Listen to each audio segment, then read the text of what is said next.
Halo sobat anime, gas lagi dah Feng Hao. Langsung aja kita gaskeun Feng Hao-nya. Mereview sedikit dari part sebelumnya. Setelah kedatangan kedua orang tua dari gadis yang bernama Shishi, kini datanglah sekumpulan orang tua yang datang untuk merusuh mencari Feng Hao, orang yang telah membuat masalah di kota ini. Namun keluarnya Feng Hao dari dalam rumah bersama dengan kedua orang tuanya Shishi membuat mereka, khususnya orang tua ini, dia terkejut karena ternyata dia kenal dan tahu siapa pria yang datang bersama dengan Feng Hao. Kau itu Chenshin? Itu kau? Melihat orang tua itu yang sepertinya tahu tentang siapa orang ini membuat Feng Hao dia sedikit bingung. Hei, apakah mereka saling kenal? Ya, hal itu pun dibenarkan oleh nona cantik ini. Suamiku.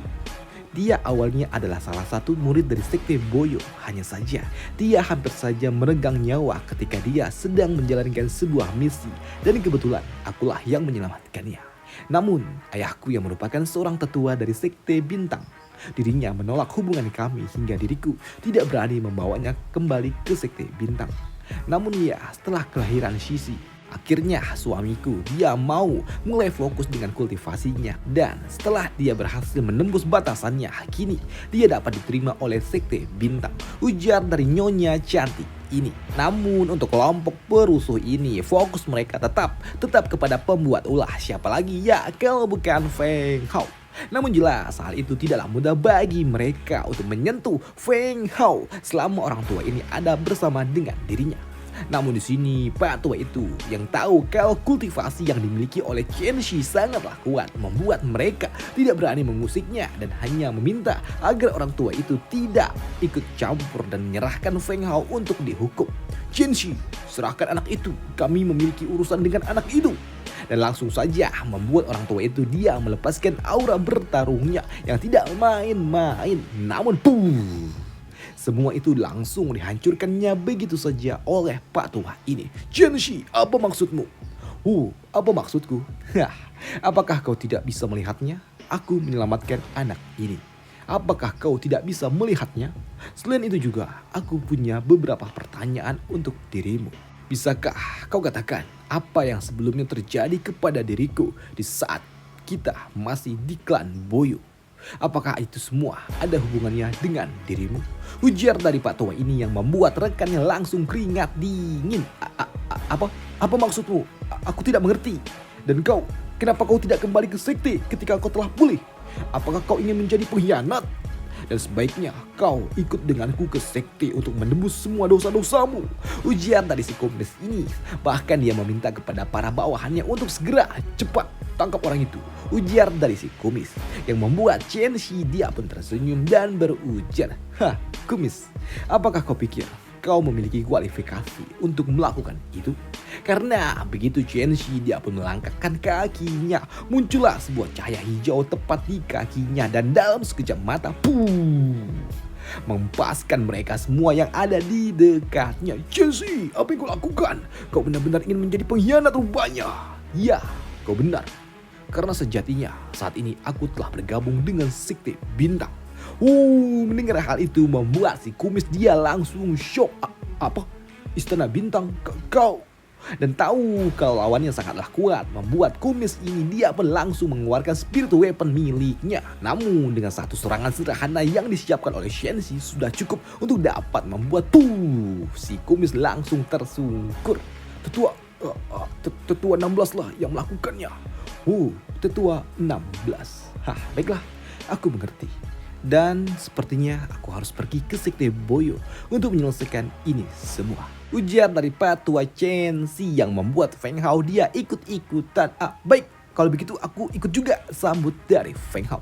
Dan benar saja, keesokan paginya Feng Hao dan juga bapaknya Shishi yaitu Chenshi mereka pun tiba di sekte Boyo. Dan kedatangan mereka secara tiba-tiba tanpa adanya sebuah pemberitahuan jelas membuat alarm sekte berbunyi. Apalagi yang datang bukanlah kaleng-kaleng. Dan itu langsung membuat mereka, orang-orang ini langsung dikelilingi oleh para murid-murid dari sekte Boyo. Siapa itu? Siapa yang berani menembus barrier pertahanan sekte? Ujar dari para murid-murid itu. Sedangkan untuk Feng Hao jelas ini adalah sebuah pengalaman yang sangat luar biasa untuk dirinya melihat kekuatan dari salah satu sekte besar beraksi. Namun keributan yang diciptakan oleh Chen Xi dan juga Feng Hao yang datang menerobos pertahanan sekte jelas. Hal itu menarik perhatian bagi para tetua, di mana salah satu tetua agung, ya bukan tetua agung, lebih tepatnya master sekte, dia berujar, "Hah, jadi itu kau, Chen Xi? Ternyata kau masih hidup," ujar dari seorang tetua. Di mana seorang tetua lainnya dia berujar, "Ho, aku tidak menduga kalau ternyata kau berani datang ke tempat ini lagi. Dan aku juga mendengar kalau kau telah mengkhianati sekte Boyo dan kau bergabung dengan sekte Bintang. Bahkan aku mendapatkan informasi juga kalau kau telah menghabisi salah seorang tetua dari sekte. Dan kau masih punya wajah untuk datang ke sekte Boyo. Kau sungguh luar biasa, tidak tahu malu," ujar dari orang tua itu yang membuat master sekte dia berujar, "Chen Xi, apakah itu benar yang dikatakan oleh tetua 16? Ya, itu benar. Aku telah menghabisi beberapa orang. Dan sepertinya kau benar-benar update ya orang tua." Dan mendengarkan pengakuan itu jelas membuat mereka murid-murid dari sekte Boyo mereka pun mengucapkan kalau Chen Xi adalah seorang pengkhianat yang wajib untuk dihukum berat. Tapi untuk Chen Xi dia tetap tenang dan tidak peduli dengan ancaman yang dikeluarkan oleh para murid-murid ini. Dan tetap fokus dengan tujuan utamanya di mana dia berujar, "Tetua 16, bukankah kau tahu apa tujuanku datang ke tempat ini?" "Wah, nggak tahu. Mana aku tahu. Memangnya apa hubungannya aku dengan seorang pengkhianat?" Cih, ujar dari orang tua ini yang sembari keringat dingin yang terus menetes di wajahnya. Mendapatkan jawaban itu di sini Chen Xi dia berujar, "Karena kau tidak tahu apa tujuanku. Baiklah, aku akan katakan kalau tujuanku datang ke tempat ini adalah untuk mendapatkan sebuah keadilan atas apa yang telah kau lakukan kepadaku 10 tahun lalu," ujar dari Chen Xi. Namun di sini master sekte dia berujar, "Chen Xi, apa maksudmu? Apakah tetua 16 telah memberikan kau sebuah kesulitan? Namun kau tahu kalau kau harus menunjukkan sebuah bukti dari setiap kata-katamu itu. Apakah kau memiliki buktinya?" tanya orang tua ini. "Bukti? Ya, tentu saja ada. Aku memilikinya. Itu semua dimulai ketika aku mendapatkan inti dari kristal inti atribut kayu yang cukup unik.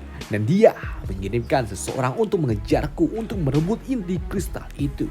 Dan jika saja tidak ada seorang yang menyelamatkan diriku di waktu itu, aku pasti telah tiada di dunia ini." Apa? Tidak? Itu fitnah," ujar dari orang tua ini yang membuat Chen Xi dia meminta kepada bawahannya untuk segera memanggil saksi hidup.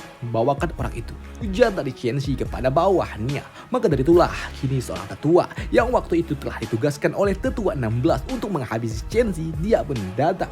Dia melaporkan dan menceritakan tentang kejadian 10 tahun lalu kepada master sekte atau ya tetua ini. Tapi untuk orang tua ini yang mendengar kesaksian itu jelas dia tidak terima dan berujar, "Hei Shenbo, jawab dengan jujur. Waktu itu apakah aku memintamu untuk menghabisi Chen Xi?" Apa? Mendengar hal itu jelas membuat pria kumis ini dia bingung. Apa maksudmu tetua 16? Apakah kau lupa dengan tugas yang kau berikan kepada diriku?" Yang membuat tetua 16 yang mendengarnya dia langsung ingin membungkam mulut dari pak tua kumis itu. Namun langsung dihentikan oleh Feng Hao. "Bagus nak, terima kasih," sambut dari Chen Xi yang melihat aksi berani Feng Hao. Melihat sikap yang dilakukan oleh tetua 16 yang ingin membungkam mulut dari salah seorang pria, membuat master sekte dia pun paham dan jelas tahu akan situasinya kalau memang sepertinya kejadian yang terjadi 10 tahun lalu adalah sebuah kejadian yang memalukan yang telah dilakukan oleh tetua 16 yang ingin menghabisi rekan satu sektenya sendiri. Dan karena telah ketahuan di sini master tua itu, dia pun tidak lagi dapat membantahnya dan membenarkan itu semua.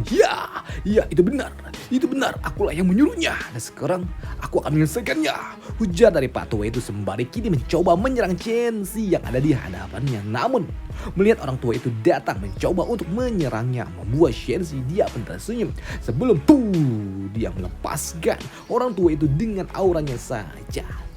menghempaskannya. Melihat tekanan gila yang dilepaskan oleh Chelsea membuat Master Sekte dia pun sadar kalau kekuatan yang dimiliki oleh Chelsea tidak lebih lemah daripada kekuatan yang dia miliki. Chelsea, tampaknya dia sangatlah kuat dan kurasa kekuatannya tidak lebih lemah daripada diriku, ujar dari Master Sekte di dalam hati. Namun ketika pertarungan ini akan diselesaikan oleh Chelsea, di sini Master Sekte dia berujar, Chelsea, tolong ampunilah orang tua itu. Karena mau bagaimanapun ini adalah kesalahanku. Maukah kau mengampuninya atas nama diriku? Dan seperti yang kau tahu, kehilangan seorang tetua bagi Sekte Boyo adalah sebuah kerugian yang sangat besar. Jadi, bisakah kau melepaskan orang tua itu untuk diriku? Bisakah kau memberikan wajah untuk orang tua ini? Biar akulah yang menghukum tetua ini sesuai dengan aturan sekte, ujar dari Master Sekte yang ingin menyelamatkan salah satu anggotanya. Namun di sini untuk Chelsea dia tidak ambil pusing. Baiklah, aku mengerti. Jika ini yang diminta oleh Master Sekte, aku akan melepaskannya, sambut dari Chelsea. Maka dari itulah kini Chelsea dia pun pergi meninggalkan Sekte Boyo begitu saja.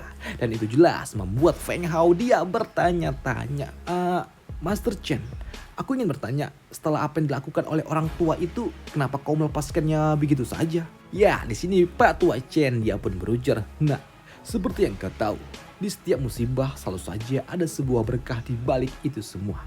Dan jika orang tua itu tidak menyerangku di saat itu, mungkin saja aku tidak akan dapat bertemu dengan ibunya Shishi, ujar dari Pak Tua itu.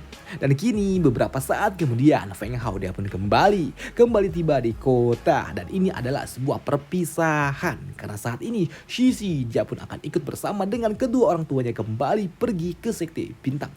Kakak, aku tidak mau berpisah dengan dirimu, sambut dari Shishi. Shishi, tenanglah. Pergilah dan berlatihlah dengan baik ya di Sekte Bintang. Mungkin saja di masa depan aku membutuhkan bantuanmu dan kau harus siap untuk membantuku, oke?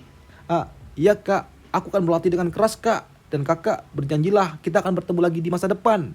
Dan untuk maknya Shishi dia juga berujar, Feng Hao, Sekte Bintang akan selalu membuka pintu kapanpun untuk dirimu. Dan jika kau membutuhkan bantuan, silakan datang ke Sekte Bintang dan temuilah kami. Baik, aku mengerti nyonya, sambut dari Feng Hao. Mereka semua pun pergi meninggalkan Feng Hao seorang diri di tempat ini. Dan kepergian dari Shishi di kota ini tentu saja tidak ada lagi alasan bagi Feng Hao untuk tetap tinggal di kota ini. Maka dari itulah di sini Feng Hao dia pun pergi ke tempat selanjutnya, tempat di mana area terlarang berada. Dan beberapa waktu kemudian Feng Hao dia pun tiba di area terluar dari tempat terlarang itu. Dan tempat terlarang itu dari jarak yang cukup jauh dapat terlihat terdapat aura hijau di sekelilingnya, di mana tempat itu juga menghasilkan tekanan yang sangat kuat. Walaupun di sini Feng Hao dia memantaunya dari jarak yang cukup jauh. Bahkan aura yang dilepaskan oleh tempat itu juga dapat membuat Feng Hao dia kehilangan kesadarannya dalam beberapa detik sebelum cahaya dari Excalibur membantunya tetap sadar. Hei, apa yang terjadi? Apa ini? Tiba-tiba saja aku merasakan sakit di kepalaku. Gila. Tempat ini benar-benar sangat luar biasa, dapat memberikan efek halusinasi yang sangat kuat. Gila. Untung saja pedang ini dia benar-benar membantuku untuk tetap sadar. Selain itu juga di sini Feng Hao dia pun sadar kalau ternyata yang mengincar tempat ini bukan cuma dirinya saja, tapi ada banyak sekali orang yang juga di sekitarannya. Selain itu juga Feng Hao dia juga melihat ada seseorang yang berjalan menuju area terlarang. Dia berjalan seorang diri, sosok seorang pria yang berjalan dan terlihat seperti tidak normal, tidak seperti orang biasa. Lebih lagi, dia juga terlihat seperti orang yang sedang dikendalikan oleh aura yang ada di tempat ini. Dan karena tiba-tiba saja ketika orang itu mendekati area terlarang, orang itu pun langsung wassalam. Dan orang-orang yang melihatnya mulai mencibirnya dengan berujar, siapa dia? Apakah dia pikir dia adalah seorang Master Rana Emperor? Dan di sini Feng Hao dia juga mendengar kalau bunga legendaris Qinghua akan segera muncul di tahun ini. Sejak kemunculannya terakhir kali di 60.000 tahun yang lalu. Bunga yang pernah diperebutkan oleh para master-master kuat di zaman dulu. Bunga yang sangat luar biasa yang pada akhirnya di saat itu seorang saintis lah yang telah berhasil mendapatkannya. Dan kedatangan mereka semua yang ada di tempat ini bukan untuk memperebutkan benda Qinghua itu, tapi Mereka ingin menyaksikan para master-master kuat yang memperebutkannya, dan siapa tahu mereka juga memiliki sebuah kesempatan untuk mendapatkan benda itu tanpa harus memasuki area terlarang. Dan karena di sini Feng Hao dia juga tertarik dengan bunga Qinghua, maka dari itulah di sini Feng Hao dia pun sama seperti mereka semua menunggu di luar, menunggu di area terluar. Tapi faktanya menunggu di area terluar juga tidaklah aman, karena mereka yang tidak kuat menahan tekanan dari aura jahat yang ada di tempat ini. Tanpa sadar mereka pun berjalan menuju area terlarang yang membuat mereka juga tanpa sadar harus kehilangan nyawa, dan ini adalah pemandangan yang sangat mengerikan. Orang-orang mulai berjalan menuju ke tempat kematian tanpa mereka sadari. Dan jika bukan karena adanya Excalibur, jelas aku pasti telah menjadi bagian dari orang-orang itu, pikir dari Feng Hao. Dan beberapa hari kemudian, orang-orang dari sekte besar mereka pun mulai berdatangan satu persatu, dan ribuan orang yang datang ini, ya, dari sekian banyaknya ternyata ada salah satu yang dikenal oleh Feng Hao. Tidak, lebih tepatnya orang yang dia tahu, dan orang yang dimaksud itu adalah, ya, tetua dari sekte Boyo. Di mana ternyata orang tua itu dia adalah tetua 16, dan dia pun sama. Dia pun tahu kalau ternyata Feng Hao ada di tempat ini. Hei orang tua, jangan kau buat masalah. Jika tidak, aku tidak bisa lagi melindungi dirimu, ujar dari Master Sekte. Ya, aku mengerti Master, sambut orang tua itu. Sedangkan untuk Feng Hao, aku tidak menduga kalau ternyata, aku benar-benar akan ditemukan oleh orang itu dalam waktu yang sesingkat ini. Orang itu, dia jelas tidak memiliki niat baik dengan diriku, dan sulit bagi diriku untuk dapat menghadapinya seorang diri. Dan lebih baik ya aku mundur dan menghindarinya, pikir dari Feng Hao yang tidak mau ribut dengan orang itu. Maka dari itulah kini Feng Hao dia pun melesat mencoba menjauh dari rombongan orang-orang dari sekte Boyo. Namun waktu pun terus berlalu dan semakin hari semakin kuat tekanan yang diberikan oleh tempat ini yang membuat tekanan gila muncul dari dalam area terlarang yang menghempaskan mereka semua orang-orang yang ada di sekitarannya, termasuk Feng Hao. Dia juga harus menggunakan barrier pertahanan untuk dapat tetap berdiri di tempatnya. Gila, sepertinya aku tidak bisa bertahan terlalu lama di tempat ini. Sepertinya aku harus segera mundur, pikir dari Feng Hao. Maka dari itulah Feng Hao dia pun berjalan mundur untuk mencari tempat yang sekiranya lebih aman.